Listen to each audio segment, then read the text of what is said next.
Hi നമ്മുടെ NMMS എക്സാമിനും അതുപോലെ ഏത് കോമ്പറ്റേറ്റീവ് എക്സാമുമായിട്ട് എല്ലാ എക്സാമിലും സ്ഥിരമായിട്ട് ചോദിക്കുന്ന ഒരു ചോദ്യമാണിത്.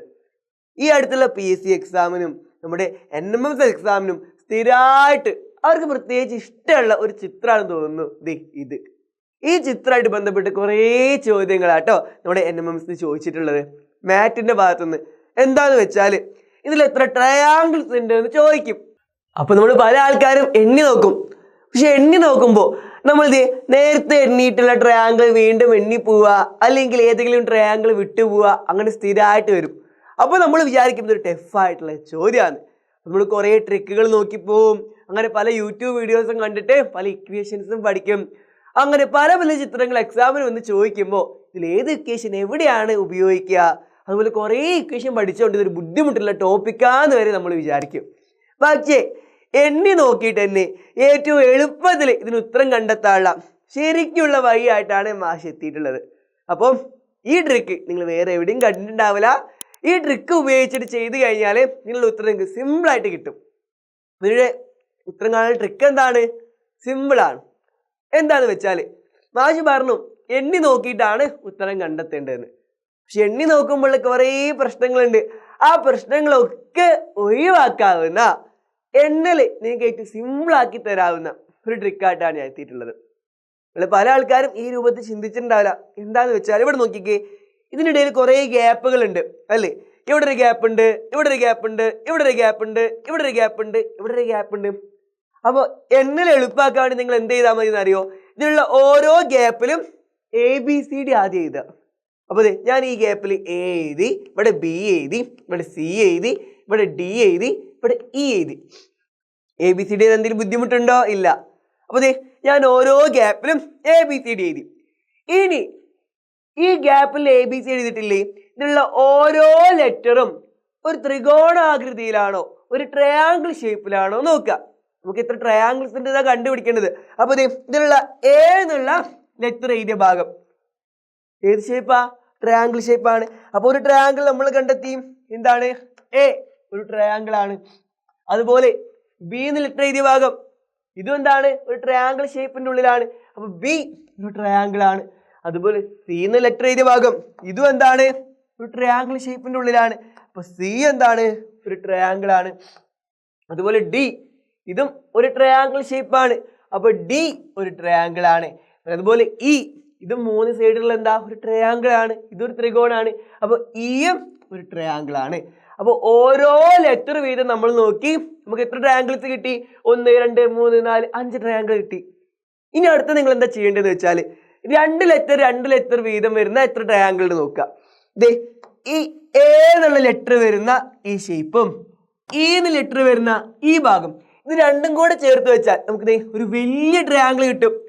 അപ്പോൾ രണ്ട് ഭാഗങ്ങൾ വരുന്ന ട്രയാങ്കിൾ വീതം ഇനി ഇതുപോലെ കണ്ടെത്താം. അപ്പോൾ എയും ഇയും ചേർന്നാൽ എന്താ? ഒരു ട്രയാങ്കിൾ ആണ്. അപ്പോൾ എയും ഇയും ചേർന്നിട്ടുള്ള ഒരു ട്രയാങ്കിൾ. അതുപോലെ ഇനി എയും ബിയും ചേർന്നിട്ടുള്ള ഈ ഭാഗമുണ്ട്. ഇത് ട്രയാങ്കിൾ ആണോ? ഇത് ട്രയാങ്കിൾ ആണ്. താഴത്തെ വേറെ ട്രയാങ്കിൾ ആണ്. പക്ഷെ ഇത് രണ്ടും കൂടെ ചേർന്നിട്ടുള്ളത് ഇതൊരു ട്രയാങ്കിൾ ആവുമോ? ഇതിൽ ഒരു സൈഡ്, രണ്ട് സൈഡ്, മൂന്നാമത്തെ സൈഡ്, നാല് സൈഡ് വന്നു. ട്രയാങ്കിളിനാകെ 3 സൈഡേ ഉള്ളൂ. ഇത് ട്രയാങ്കിൾ ആണോ? അപ്പോൾ AB എന്നുള്ളത് ഒരു ട്രയാങ്കിൾ അല്ല. നമ്മൾ എഴുതേണ്ട ആവശ്യമില്ല. അങ്ങനെയാണെങ്കിൽ ബിയും സിയും കൂടെ ചേർന്നിട്ടുള്ളത് ഇതൊരു ട്രയാങ്കിൾ ആണ്. അപ്പോൾ അടുത്ത ട്രയാങ്കിൾ കിട്ടി. ഇതുപോലെ കോമ്പിനേഷൻ രൂപത്തിൽ ഇങ്ങനെ നോക്കിയാൽ മതി. ബിയും സിയും ചേർന്നിട്ടുള്ള ഒരു ട്രയാങ്കിൾ. പിന്നെ സിയും ഡിയും കൂടെ ചേർന്നിട്ടത് വേറൊരു വലിയ ട്രയാങ്കിൾ. അപ്പോൾ സിയും ഡിയും കൂടെ ചേർന്നിട്ട് വേറൊരു ട്രയാങ്കിൾ. ഇനി ഡിയും ഇയും കൂടെ ചേർന്നിട്ട് വേറൊരു ട്രയാങ്കിൾ. അപ്പോൾ ഡിയും ഇയും കൂടെ ചേർന്നിട്ട് ഒരു ട്രയാങ്കിൾ. ഇനി ട്രയാങ്കിൾ ഉണ്ടോ? ഇനി ചില ആൾക്കാർ വിചാരിക്കും ഇയും എയും കൂടി ഉപയോഗിച്ചു ട്രയാങ്കിൾ. അത് ട്രയാങ്കിൾ നമ്മൾ നേരത്തെ കൂട്ടിയിട്ടില്ലേ? ഇയും എയും കൂടി ചേർന്നിട്ട് ഒരു ട്രയാങ്കിൾ നമ്മൾ നേരത്തെ കൂട്ടിയിട്ടുണ്ട്. അപ്പോൾ ഇനി കൂട്ടിയത് തന്നെ കൂട്ടി പോവോ? ഇല്ല, നമ്മൾ കോമ്പിനേഷൻ നമ്മൾ നേരത്തെ എഴുതിയിട്ടുണ്ട്. ഇവിടെ നേരത്തെ നമ്മൾ എടുത്തിട്ടുള്ള ട്രയാങ്കിളിൽ ഇയും എയും കൂടെ ഉപയോഗിച്ചിട്ടുള്ള ട്രയാങ്കിൾ നമ്മൾ എടുത്തിട്ടുണ്ട്. അപ്പോൾ നമ്മൾ കൂട്ടിയ ട്രയാങ്കിൾ ആണ്. അപ്പോൾ വീണ്ടും എഴുതേണ്ട ആവശ്യമുണ്ടോ? ഇല്ല. അപ്പോൾ ഇനി ട്രയാങ്കിളുകൾ ഉണ്ടോ? 2 ഉപയോഗിച്ചിട്ടുള്ള ട്രയാങ്കിളുകൾ നമ്മൾ കണ്ടെത്തി. ഇനി നമുക്ക് 3 ഉപയോഗിച്ചിട്ടുള്ള എത്ര ട്രയാങ്കിൾ ഉണ്ട് നോക്കാം. ഈ A എന്നുള്ള ഭാഗം, B എന്നുള്ള ഭാഗം, E എന്നുള്ള ഭാഗം ഈ എയും ബിയും ഇയും കൂടെ ഉപയോഗിച്ചാൽ നമുക്കിതേ വേറൊരു വലിയ ട്രയാങ്കിൾ കിട്ടുന്നുണ്ട് അല്ലേ? അപ്പോൾ ഇതേ എയും ബിയും ഇയും കൂടെ ഉപയോഗിച്ചാൽ ഈ 3 ഭാഗങ്ങൾ ഉപയോഗിച്ചിട്ട് ട്രയാങ്കിൾ കിട്ടുന്നുണ്ട്. അങ്ങനെയാണെങ്കിൽ വേറെ ഏതെങ്കിലും രൂപത്തിൽ 3 ഭാഗങ്ങൾ ഉപയോഗിച്ച് ട്രയാങ്കിൾ കിട്ടുമോ? അപ്പോൾ ഇതേ എയും ബിയും ഇയും, എയും ബിയും ഇയും, ഞാൻ ഒന്നും കൂടെ ഇതാണ് ഒരു ട്രയാങ്കിള്. പിന്നെ അതുപോലെ ഇതാണ് ഇത് ഈ എയും ബിയും, നേരത്തെ ഇ ആയിരുന്നു ഉപയോഗിച്ചത്, പകരം സി ഉപയോഗിച്ചാലോ ഇതേ വേറൊരു വലിയ ട്രയാങ്കിൾ ഉണ്ട്. അപ്പോൾ എയും ബിയും സിയും ഉപയോഗിച്ചാൽ നമുക്ക് എന്ത് കിട്ടും? ഒരു ട്രയാങ്കിൾ കിട്ടും. അപ്പോൾ എയും ബിയും സിയും ഉപയോഗിച്ചിട്ട് ട്രയാങ്കിൾ. ഇനി അതുപോലെ 3 ഉപയോഗിച്ചിട്ട് വേറെ ഏതെങ്കിലും ട്രയാങ്കിൾ ഉണ്ടോ? ഡിയും സിയും ബിയും ഇത് ട്രയാങ്കിൾ ആണോ? അല്ല. 1 2 3 4 സൈഡുകളുണ്ട്. ട്രയാങ്കിളിന് 3 സൈഡേ വരുള്ളൂ അല്ലെ? ഇതിന്റെ ഈ ഭാഗത ഈ രൂപത്തിലാണ് നിൽക്കുന്നത്, ഈ സൈഡ് ഇങ്ങനെ നിൽക്കുന്നത്. അപ്പോൾ ഇത് ട്രയാങ്കിൾ അല്ല. പിന്നെ എവിടെയെങ്കിലും ട്രയാങ്കിൾ ഉണ്ട് 3 ഉപയോഗിച്ചിട്ട് ട്രയാങ്കിൾ ഇല്ല. അപ്പൊ ഇനി 4 ഉപയോഗിച്ചിട്ട് എവിടെയെങ്കിലും ട്രയാങ്കിൾ ഉണ്ടോ? 4 ഉപയോഗിച്ചിട്ടും നമുക്ക് ട്രയാങ്കിൾ കിട്ടുന്നില്ല. പക്ഷെ അങ്ങനെയാണെങ്കിൽ ഈ 5 ലെറ്ററും കൂടെ ഉപയോഗിച്ചിട്ട് ഒരു വലിയ ട്രയാങ്കിൾ അല്ലേ ഇത്, അല്ലേ? ഇതെല്ലാം കൂടെ ചേർന്നാലുള്ളതൊരു വലിയ ട്രയാങ്കിളാ. അപ്പൊ അങ്ങനെ ഒരു ട്രയാങ്കിൾ കിട്ടും. അപ്പൊ എയും ബിയും സിയും ഡിയും ഇയും ചേർന്നിട്ട് ഇവിടെ എയും ബിയും സിയും ഡിയും ഇയും ഇതെല്ലാം കൂടെ ചേർന്നിട്ട് ഒരു ട്രയാങ്കിൾ ഉണ്ട്.